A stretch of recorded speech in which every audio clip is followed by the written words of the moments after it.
Morning mga kapatid, INBTV po ulit. Ang iluluto po natin ngayon sa ating pananghalian at hapunan ay siomai.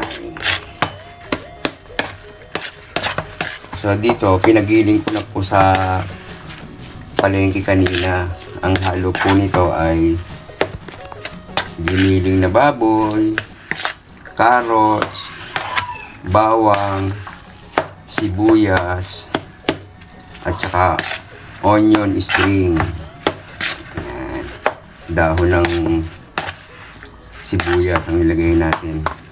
So lalagyan na po natin ng iba pang ingredients.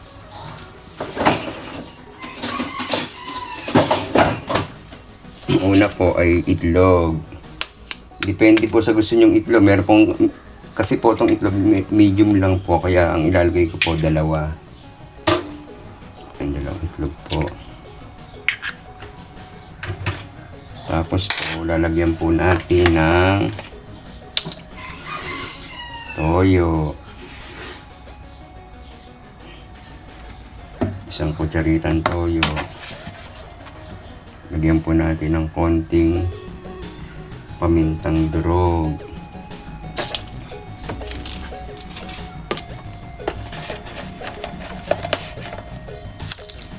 Tapos po, lalagyan po natin ng oyster sauce.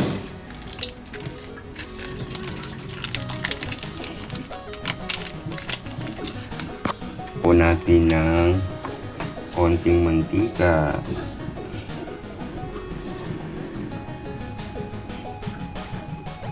Konti lang po. Tapos, lalagyan po natin ng cornstarch. Konti lang din po. Yan, okay na po yan. Lagyan po natin dyan ay halo-halo lang po.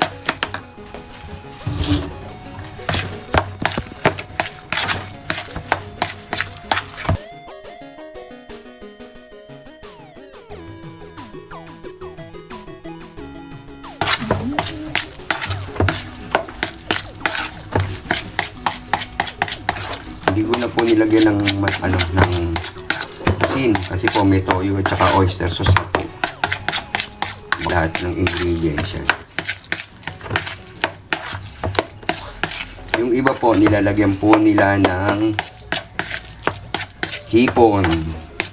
Giniling na hipon. Pwede rin po yun. Isa rin po sa nakapagpasarap na siomai. Kaya po hindi na po ako naglagay ng hipon. Tatlo lang naman po lang kami nakain. Aking dalawang anak at saka ako po.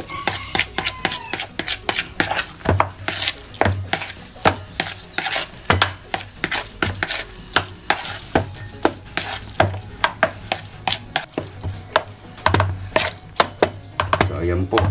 Mamaya po, ilagay muna po natin sa ref. Mga ilang oras po, saka po natin babalutin mamaya ng siomai wrapper. Mamaya naman po. Yan, lalagay niyo po sa ref.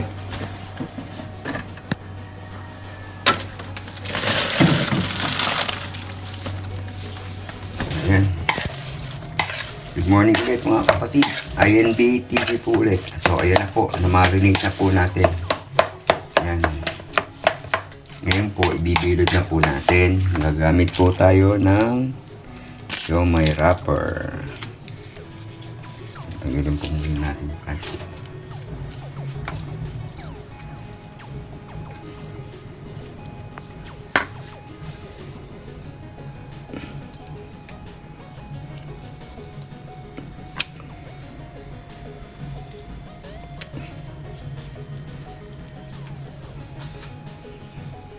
So, depende po sa dami kung gusto nyo po ng marami. Malinis naman po yung kamay ko, kaya kinamay ko na lang po.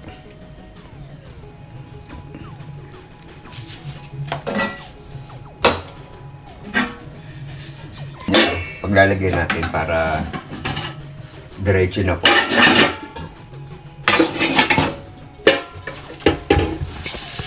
lalagyan po muna natin ng tap water yung ating steamer.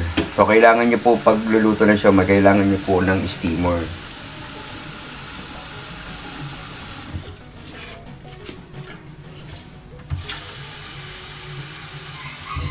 Madami pong gamit yung steamer. So, ilalagay na po na muna natin dito. Ayan. Ayan po, ilalagay po muna natin yung pang-ilalim. So, isa po sa mga technique ng pagluluto ng siomai para hindi po kumapit yung pinakabalat ng wrapper, siomai wrapper. Lagyan po natin ng konti mantika. Konti lang po.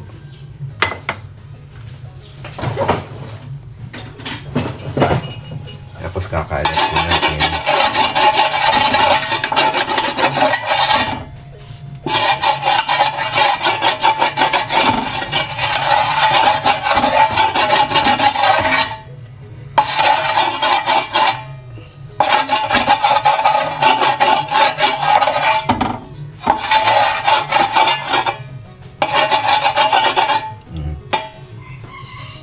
Isa po sa mga sikreto yan para hindi po dumikit yung pinaka-wrapper yan.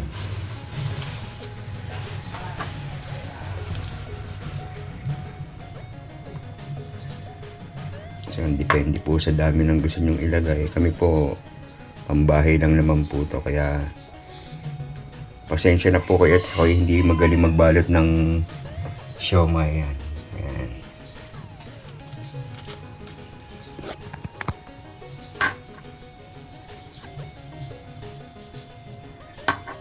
Napakalasarap po nito.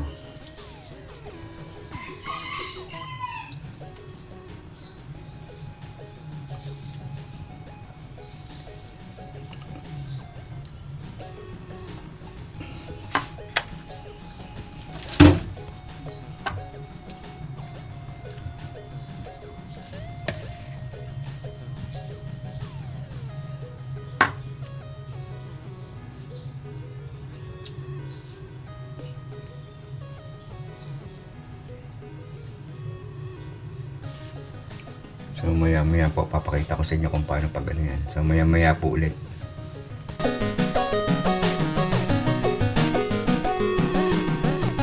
Ayan, isa na lang po.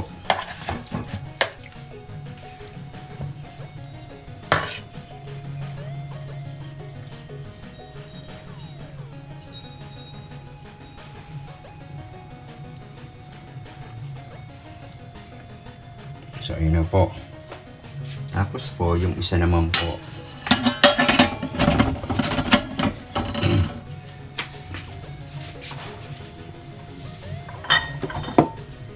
Ganon din po ang ano yan. Lalagyan din po natin ng konting mantika. Para po hindi kumapit yung ating siomai wrapper.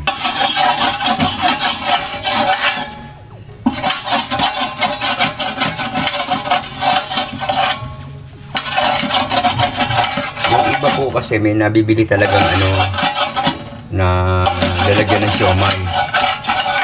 Dati po meron kami noon kaya lang nasira na po kasi po matagal na po. Hindi na po ako bumili. Pwede naman po dito ng rekta din. Basta malinis lang po yung ating steamer na ano.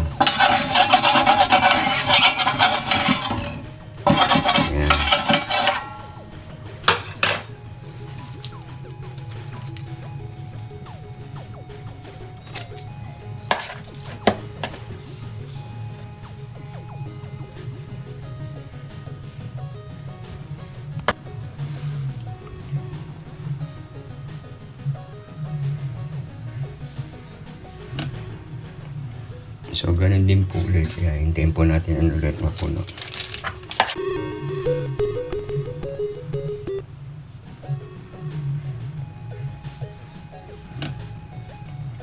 So, ganun din po ulit. Kaya, hintayin po natin ang ulit mapuno.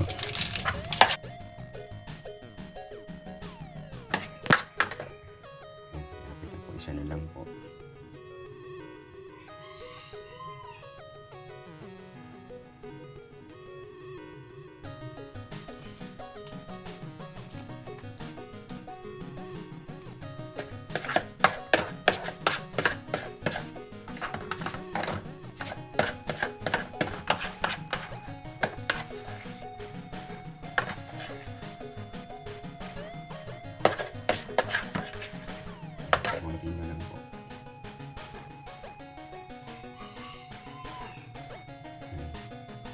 Yung natira po, pwede rin po yung isama niyo mamaya kung gusto niyo pong kainin.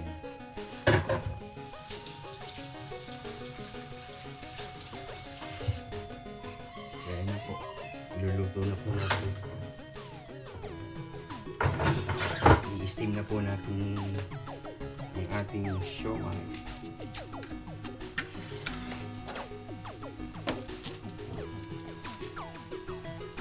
Medium heat lang po ang gamitin niyo. Para hindi po masyado siyang malabo. Kumbaga. Ayan, mamaya naman po. Ayan, mga kapatid. Okay na po yan. Tingnan po natin yung ilalim. So, ilalim po muna ang kukunin natin. Luto na po yan.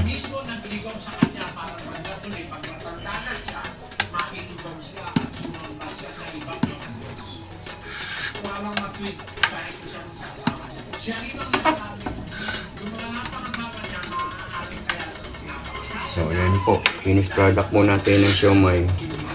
Kung gusto, ito pong sauce, ang ginawa ko lang po dyan ay kalamansi, sile, toyo. Pero meron po nabibili na parang garlic na sinangag o kaya garlic paste, yung talagang pang siomai. Pwede rin po yan, kaya lang hindi na po ako bumili noon. So dito po, okay na po kami dito.